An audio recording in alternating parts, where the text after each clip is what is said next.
ang pinapaniwalaan na nila yung drug lord, drug lord na yung kanilang pinapaniwalaan para idiin yung mga Duterte allies, demolition job. Talagang sisiraan tayo ng husto para lalakas yung chances nila pag 2028 na hoping na hihina ni si Inday Sara, si BP Sara kapag na-demolish lahat kami. So yan ang pinaka-grand design.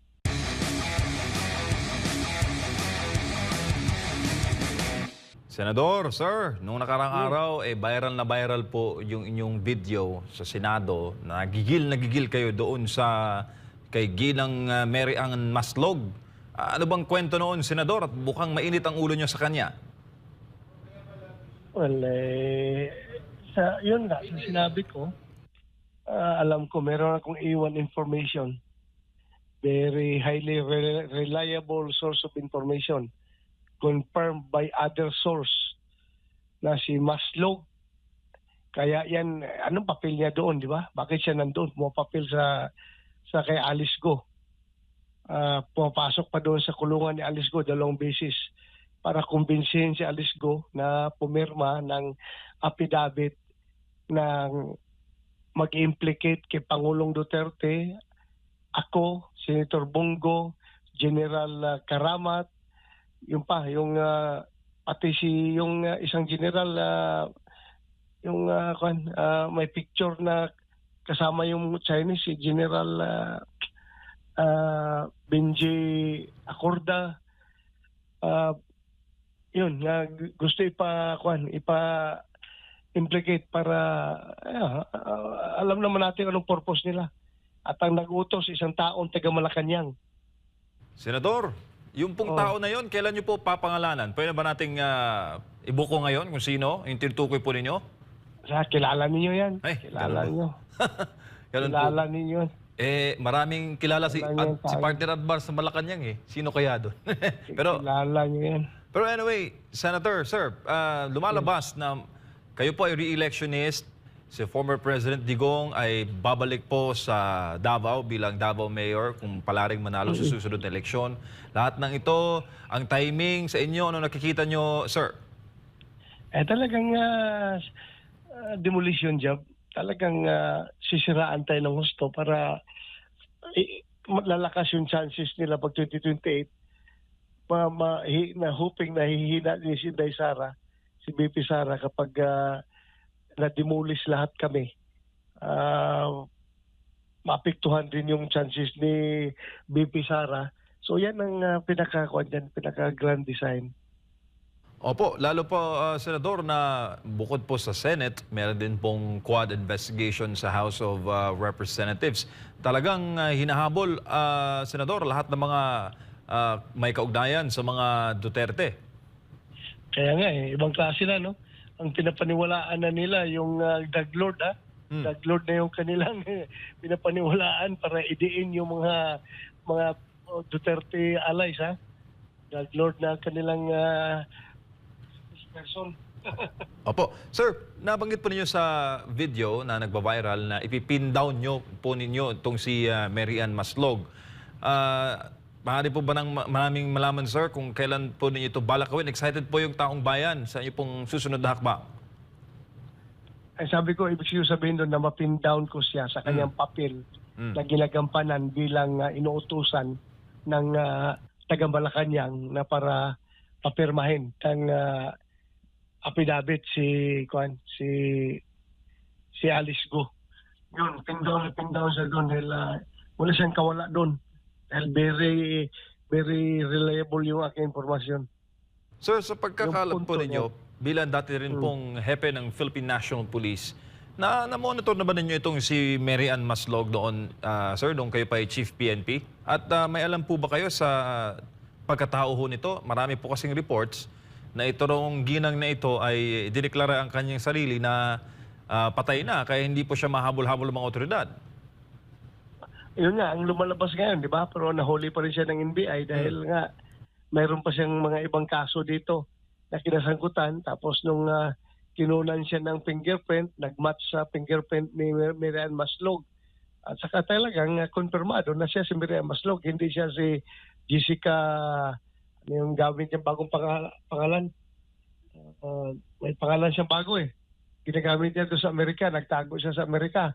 Dahil she defrauded the Philippine government ng 24 million worth ng textbook scam ang tawag ng kaso niya. At ngayon lang after nung hearing, nagtawag sa akin yung mga tao na dati na lumapit sa akin, nagpatulong dahil na biktima rin sila ng ilang milyong pesos noon itong Mary Ann Maslog noon pa. Lumapit sa akin pero hindi na nila malukit-lukit. Yun nga, nawala na nga, pumuntang Amerika. Ngayon, tumawag sa akin na, "Sir, yan yung kinumplin ko sa iyo noon na nagpapatulong ako. Ilang milyon yung nakuha sa akin, sir." Tapos marami pang nagkuhan din sa akin, nagtatitik sa akin mga taga Bukidnon, taga Cagayan, nagsabi na talagang ang dami yang nabiktima yung babae na yan. So, Hustler talaga, hustler. con artist ba siya, Senador? Con artist talaga, super con artist. Kayo po ba yung magsasagawa rin ng investigasyon? Kasi sa inyo pong account, marami po nagreklamo dito kay Maslog. Ay, yung mga reklamo naman nila ina-actionan na ng NBI at saka si IDG. Kaya nga siya nakakulong ngayon, di ba? Kaya hindi na kailangan imbestigahan pa ng Senado yan. Ongoing naman yung mga kaso niya. Senador, may gabi si Admar po ito. Dito naman po sa naging pahayag ni nung unay umamin ito na isang sa drugs, no, patungkol sa drugs, pero meron po siyang isiniwalat din sa nagpapatuloy na Quadcom.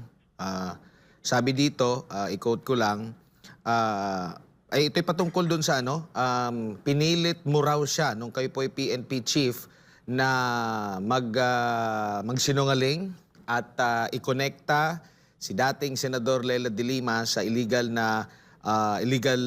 drugs. Sabi pa niya dito, i-quote, "Isa sa sumundo sa akin ay si Police General Bato de la Rosa kung saan sinabi niya sa akin na idawit ko si Peter Lim sa kalakaran ng droga sa Pilipinas, pati na rin daw si Leila de Lima para madiin, at bago pa man yon, pinilit nila ako na umamin na ako ay may kinalaman sa droga." Ano po masasabi niyo po dito, Senador?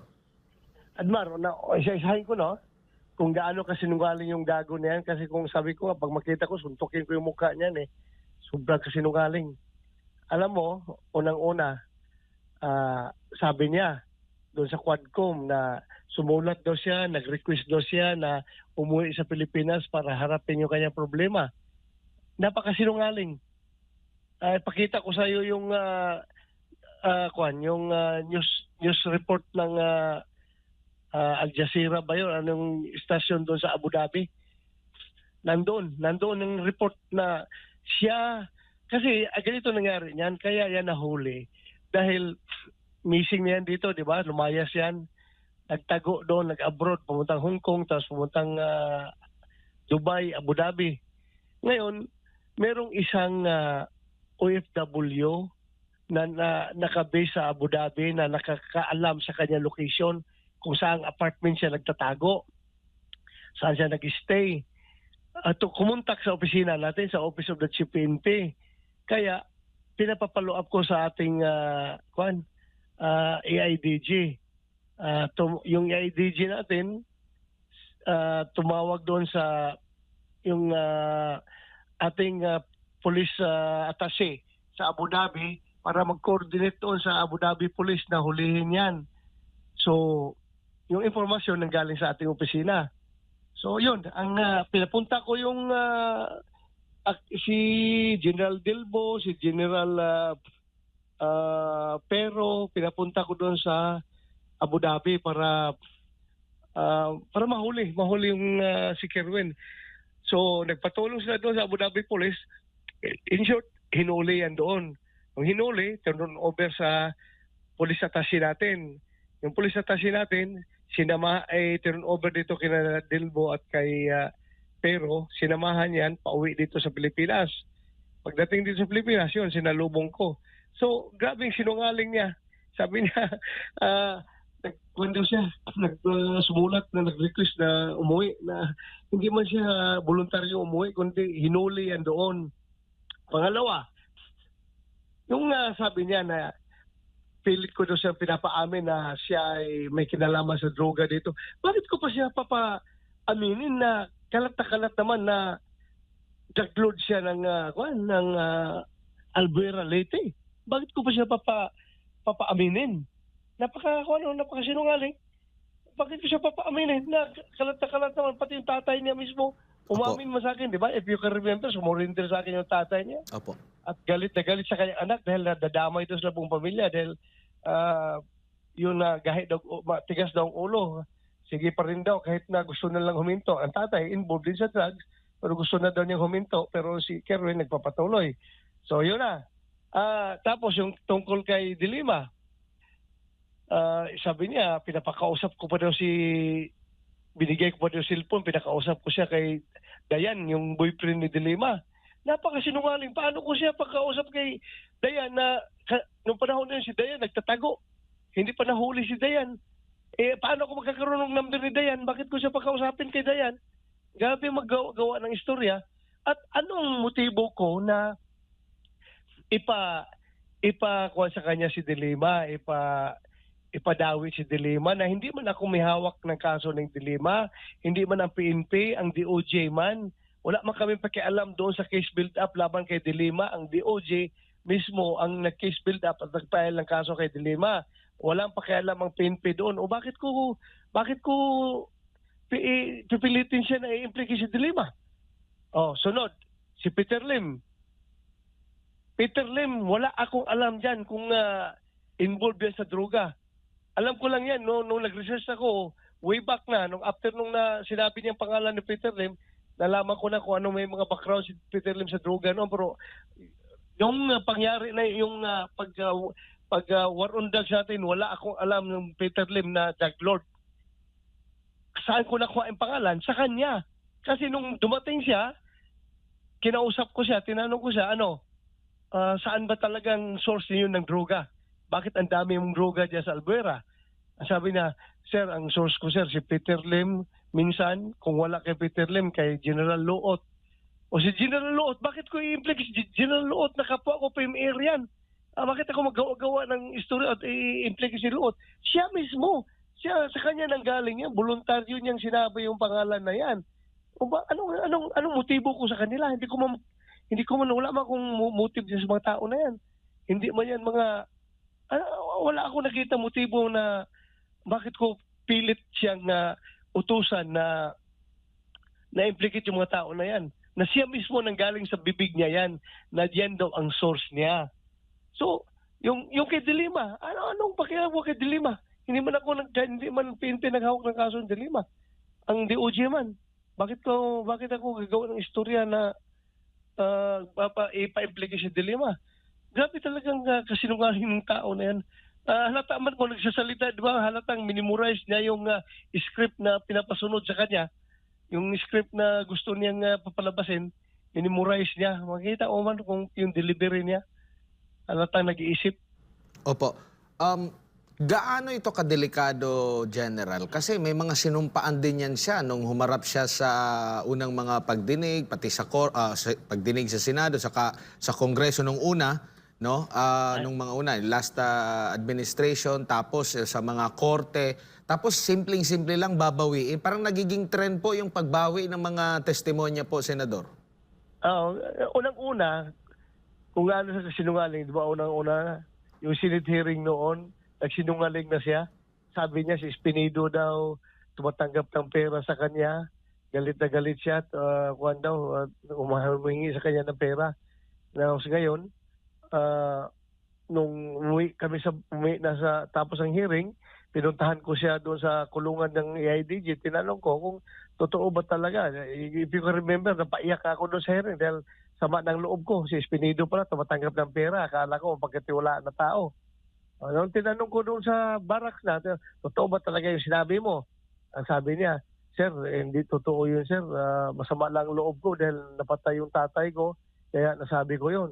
So, he lied under oath doon sa Senado nung hearing na yun dahil gawa-gawa lang pa ng istorya. Tapos ngayon, yung Quadcom, gano'n na naman pinapalabas niya, gumagawa na naman sa istorya. Kung nagsinungaling siya noon, hindi malayo magsinungaling na siya ngayon. At talagang puro kasinungalingan yung pinagsasabi niya. And ang napapansin natin dito, yung mga latest niya na pagbabago na naman ng testimonya, binibigyan na naman ng bigat, parang hindi inalala ng mga kasalukuyan nag-iimbestiga yung mga dati pang mga nagtatak na sa kasaysayan na ginawa nitong itong si Espinosa po. Kasi may motibo yung kanila pag-imbestiga. Kung pag-imbestiga na ang purpose talaga na hindi yan in aid of legislation, kundi in aid of persecution. Gusto talaga nilang i-persecute ang mga Duterte allies para, yun na, alam mo na, demolition job. May recent naman ngayon din, ito namang naging pahayag po ni dating PCSO General Manager, dating police din, si Garma. At nag-iba na naman din siya ng tono at ang kanyang sinabi po ay hiniling daw sa kanya ni dating Pangulong Rodrigo Duterte na magkaroon ng isang police official nung police pa siya na maghanap ng police officer na kayang magpatupad ng war on drugs na kagaya doon sa Davao City at ito po'y gagawin sa national scale. At sinasabi niya rito na pag nakapatay daw ng mga drug suspect ay bibigyan ng reward. Ano pong masasabi niyo ukol dito, Senador? Ewan ko kasi hindi ko man talaga hawak yung tao na yung babae na yan. Hindi man talaga yan, hindi man close sa akin yan. Hindi, ang relationship namin is normal lang. Bilang chief PNP to a subordinate, yun lang ang aking treatment sa kanya. Wala akong special relationship yan. Nung nasa yan dito sa Davao, nung nag-city director ako, wala na yan dito sa Davao. Dati yan, assign kaya naging kaibigan ni Pangulong Duterte dahil assign yan dito sa Davao noon. Pero nung nag-city director ako, wala na yan dito sa Davao. Pero ang naalala ko, Senador, kasi matagal din akong nag-cover sa inyo nung kayo po ay hepe pa ng Davao City Police Office, kayo po yung isa sa mga pinagkatiwalaan dito sa Tok-Tok Hangyo. At kayo po yung nanguna. So, kung pagbabasehan natin itong sinabi ni Garma, nitong bago na pinahahanap daw siya ni PRRD ng pulis na kayang mag-implement ng war on drugs sa Davao, sa national scale, kayo po yung isa sa mga nanguna doon sa bakit kailangan pa na maghanap na kayo ang nanguna dyan sa Davao City sa war on drugs and at the same time, naging PNP chief din po kayo at in-implement nyo itong style ninyo sa Davao sa war on drugs sa national scale. Hindi ko alam kung ano yung pinagsasabi niya. Hindi ko alam talaga. Hindi ko narinig, hindi ko pa nakita kung anong sinasabi niya. Kasi yung sabi niya dito, during our meeting, he requested that I locate a Philippine National Police Officer or operative who is a member of the INC, indicating that he needed someone capable of implementing the war on drugs on a national scale, replicating the Davao model. This Davao model was referred to the system involving payments and rewards. The Davao model involves 3 levels of payments or rewards. First is the reward if the suspect is killed. Second is the funding of planned operation or co-plans. Third is the refund of operational expenses. Ito yung naging naging pahayag dyan po sa Quadcom. Ay, member ng INC. Yung sabi niya? O parang pinapahanap siya na dapat member daw ng INC. Member ng INC. Oo, na kaya mag-implement. Baka iba na naman ibig sabihin niyan. Baka si ibang official na naman. Di ba nag-member ng INC? Yun nga po. Kung maghanap ng kayo po yung pinaka-the best talaga. Pero ano po yung at the end nito, Senador, ano yung nakikita ninyo dito? Sandali. Kung ako yun, how come na yung isang police major, siya ang tatanungin ng presidente kung sino ang magiging chief PNP? Yung ba ibig sabihin nun? Yung parang sir, parang inutusan siya na maghanap ng police officer daw na kayang mag-implement ng war on drugs sa national scale yung modelo is yung Davao City. Kaya nga ang sabi ko, di ba kayo po, Senador, ang Davao City Chief, bakit kailangan pang dumaan kay Garma para maghanap? Eh kayo yung talagang nanguna doon sa Oplan na Tokhang, doon sa Davao. Yun nga. Hindi ko alam kung bakit niya sinabi yan. Sir, wala po ba kayong balak na maghain ng mga kaso o babalikan, lalo na itong si Espinosa, para talaga once and for all? Kasi may mga nagbablog din, sir, na naghahanap ba ng, kumbaga, bawi ninyo sa mga ginagawa ngayon na investigasyon against you, Senator Bongo and former President Duterte. Hindi na kailangan yan kasi it's his word against my word. Eh kung titingnan natin yung kredibilidad, saan maniniwala dapat ang tao? Doon sa former Chief PNP na naging senador na o doon sa isang drug lord? O saan dapat maniwala ang tao? Eh, bakit hindi ko kailangan ng kaso-kaso? Eh, kapoy-kapoy lang yung kaso-kaso na yan. Hindi ko na kailangan ng kwan. Hindi man tayo mahilig dyan sa kaso-kaso na yan. Pero sa nakikita niyo, Senador, ito'y possible na hakbang na mga kumakalaban po sa mga Duterte at lahat ng konektado sa kanya, considering malapit na ang midterm election dahil malakas din po kayo sa mga survey din. Ano pa? Yan talaga yan. Demolition job talaga. Sir, meron pong pahayag si Pangulong BBM doon po sa sinabi po ninyo na isang opisyal ng Malacanang nasa likod nitong kay Mary Ann Maslog. Sabi niya, I don't know who that person is. Your thoughts on that? Mabuti hindi niya alam. Kasi baka hindi talaga niya alam siguro. Bisaya ba ni Sir? Ha? Bisaya? Ayay ka. Senador, sa kabila po nito, ano po yung mga hakbang ninyo? Kasi, kumbaga, papalapit na rin itong midterm elections. Ano po yung mga gagawin pa ninyo na mga hakbang para maipaintindi din sa taong bayan? Kasi, kumbaga, lamang sila kasi nandyan sila. Meron silang kapangyarihan mag-hearing, wala din po ba kayong move na magkaroon din ng kahalintulad na hearing na maitanong din sila, masala din sila itong mga nababanggit doon sa Quadcom? Pangit kasi, no? Admar, kung ganun ang gagawin ko, para bang sabihin nila, ako, mahiya rin ako eh. Tao ako na mahiya. Baka sabihin nila na si Bato ginagamit yung kanyang committee para i-clear yung kanyang sarili. Pwede ko man i-clear ang sarili ko through explaining through the media kung i-cover ng media yung explanation ko. Pero hindi ko kailangang mag-hearing pa para salungatin yung kanilang sinasabi dahil parang lalabas nga na self-serving yung aking effort na gusto ko lang i-clear ang sarili ko. Gamitin ko pa yung aking committee. Mahiya ako. Ako, dagang salamat, Senador, sa imong panahon karong gabi una ug amping-amping sa kanunay, sir. Salamat kayo sa inyo, MJ o Gadmar. O amping po mo na mayang gabi ninyong diha. Mayang gabi kanatong tanan. Dagang salamat si Senador Ronald